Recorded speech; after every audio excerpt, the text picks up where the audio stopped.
السلام علیکم جی my dear YouTube family, امید کرتی ہوں کہ آپ لوگ سب ٹھیک ٹھاک ہوں گے اور میں بھی بالکل ٹھیک ہوں الحمدللہ۔ تو بات کریں گے جی نور جہاں کی ایپیسوڈ 27 میں کہ اس میں اب کیا واقعات ہونے والے ہیں۔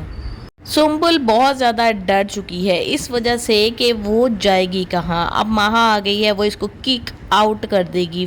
فوراً اس نے آتے ہی کہہ دیا ہے اپنے شوہر سے کہ مجھے یہ نہیں چاہیے اور نہ ہی یہ میرے بچوں کے کام کرے گی۔ تمہاری ماں کا دماغ تو نہیں خراب ہو گیا جو میری ہی سوتن کو میرے بیٹے کے کام کرنے کے لیے کہہ دیا ہے؟ میرا وہ بیٹا جو کہ اس خاندان کا وارث ہے، جس کا نام اختیار شاہ رکھا گیا ہے، اگر وہ میرے بیٹے کے کام کرنا شروع ہو جائے گی تو پتہ نہیں اس کی نیت کیا ہوگی۔ اب خود سوچو، ایک سوتن اپنی جو شوہر ہے اس کی دوسری بیوی کے بچے کو کس طریقے سے پسند کر سکتی ہے، کس طریقے سے اس کے ساتھ سنسیئر رہ سکتی ہے۔ تم سب لوگ پاگل ہو گئے، اس عورت کو گھر سے نکالو، اگر یہ نہیں جائے گی تو میں اور میرا بیٹا بھی اس گھر میں نہیں رہیں گے۔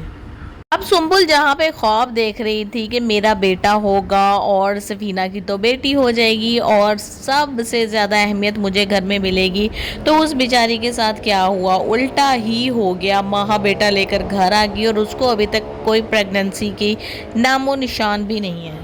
سفینہ کو جہاں پہ ڈر تھا کہ ابھی میری بیٹی ہوگی تو اس کی گھر میں کیا اہمیت ہوگی اختیار شاہ کے سامنے، وہ بیچاری اپنا دکھ بھول گئی۔ نور بانو اپنا دکھ بھول گئی، وہ دونوں اس کو لے کر بیٹھتی ہیں اور بتاتی ہیں کہ دیکھو یہ تمہاری زندگی ہے۔ بہت سے ایسے عورتیں بھی ہوتی ہیں جو زندگی میں تنہا ہوتی ہیں، ان کی شوہر مر بھی تو جاتے ہیں، تم اتنی پریشان کیوں ہو رہی ہو، کیوں رو رہی ہو، کیوں صرف اپنے چچا چچی سے امید لگا کے بیٹھی ہوئی ہو اور صرف اپنے شوہر کے بارے میں اور نور جہاں کو اپنا نجات دہندہ سمجھ رہی ہو؟ تم نے اس کا دل جیتنے کی کتنی کوشش کی، لیکن وہ عورت کی فطرت ایک سپنی جیسی ہے، ایک ناگن جیسی ہے۔ وہ جو مرضی اس کا کوئی کر لینا، جتنا مرضی اس کو دودھ پلا لے، وہ ڈسنے سے باز نہیں آتی ہے۔ اور ہم نے اس کے بارے میں تمہیں پہلے ہی بتایا تھا، لیکن تم بیوقوف ہماری بات نہیں سمجھی، یا کہ تم سمجھی یہ فضول بول رہی ہیں یا جھوٹ بول رہی ہیں۔ تو وہ کہتی ہیں کہ اب تو کھڑی ہو جاؤ، اب تمہارے پاس کیا رہ گیا ہے، اب کھڑی ہو جاؤ، جا کے اپنا رائٹ مانگو۔ اگر وہ جاب کر سکتی ہے تو تم کیوں نہیں کر سکتی؟ اگر وہ اپنی شرطیں منوا سکتی ہے تو تم بھی اپنی شرطوں پہ کام کرو۔